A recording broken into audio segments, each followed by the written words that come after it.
Hello everybody, this is Cheri at djsundry.blogspot.com, and I have a project share for you today. It's one that I'm doing for the current 3 Girl Jam challenge that's starting March 1st. It is a fun project. Our challenge for this month is to use yellow, green, or orange with any project. And so the project that I have chosen, or I should say projects, because I'm going to show you two, uses both yellow and green. So let's get started. First I'm going to show you the different products I used, and then I will show you what I did. So I have these Got Flowers from Prima, and they're in yellows and creams, and so I started by using those. I have this green card stock right here, and it's from this pack, and I know it's going to create quite a glare, but this is the cardstock pack that I use. It's from Recollection. It's called Spice Market. I love the fall colors in this packet, and I guess that probably this has a bit of a fall flair, but to me it's also kind of springy too, and you'll see as I get the project done. But I use some of this green.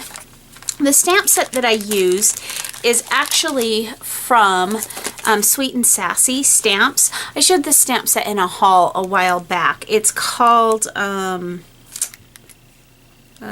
just a second. I forgot what it was called.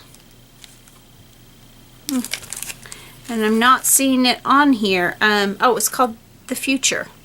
And it's just a lot of inspirational sayings on it. The one I used, it says, "Only God knows how it all turns out, and for those who belong to Him, it turns out well." This one right here in the corner. And I used that. I used these flowers from Recollections, and I used a green one that has kind of a fun print.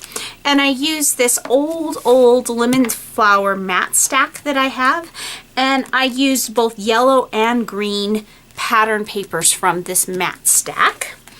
I used some Memento Tuxedo black ink to do my stamping, and then I used this frayed burlap distress marker, and then my two 3 Girl Jam ribbons that I used were Goblin Green and Sunflower.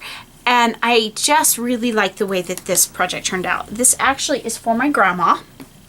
My grandma is in her 80s, and she recently had surgery, and so I wanted to send her a little cheer me up card and just a little gift. And so I'm going to show you the gift first.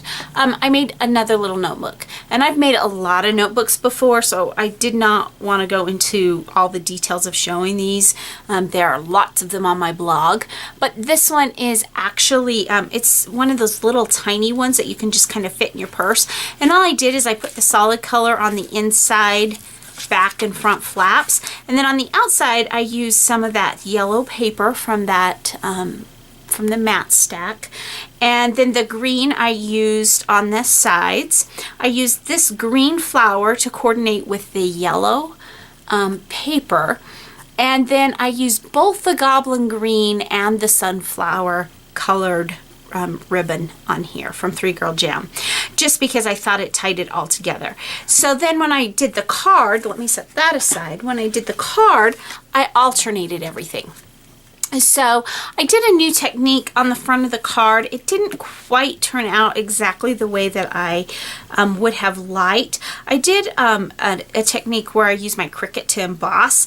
That's a whole nother video that you can see on YouTube if you haven't already seen that. I'm hoping that it's already up. I'm filming this in advance. But it didn't quite turn out the way that I wanted it to on here. And so what I did is I took the frayed burlap, and I just went in where all the embossing was and just kind of went around it and hand drew it in where the embossing was, because it really didn't give it a strong embossed look. I have my saying here, "Only God knows how it all turns out, and for those who belong to Him, it turns out well." Now, I also have an additional layer here, and I forgot to show you the paper that I use for that. That's also from Die Cuts with a View. This is the Matte Stacks Matchmakers 2 in neutral with a white core, and it's a textured cardstock. And so what I did is I used the Close to My Heart art philosophy cartridge. And I, instead of cutting this top mat, I actually did an embossing technique, and then I hand cut it out.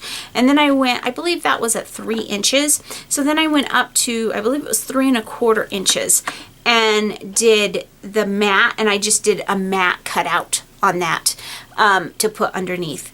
And so that I could have the layers. And I did my bow. I made a bow with 3 Girl Jam, and then I layered 3 different flowers together and put a brad in the middle, and then I glued all of that down using just Scotch Quick Dry, and that was the top of my card. Now when you come to the inside of the card, then I just took a little strip of that leftover paper and just, oops, sorry, off camera there. I just took that little strip and taped it down. That was all I did to finish off the inside. So then I have plenty of room in here to write a note to my grandma to try to encourage her while she's recovering. Now one thing else I wanted to point out to you, you probably noticed that I have not, it's not as far from the top margin to the top of the mats as it is, it's much further from top to the mats than it is from bottom to the mats. And the reason why is I didn't want to center it because I wanted some of that gorgeous pattern paper to come through a little bit more. I even thought about putting a strip of ribbon up across the top when I was designing the card, but I just wanted that really gorgeous pattern paper to come through. So thanks so much for stopping by today. And remember, take some time to enjoy the little things. Have a great day. Bye.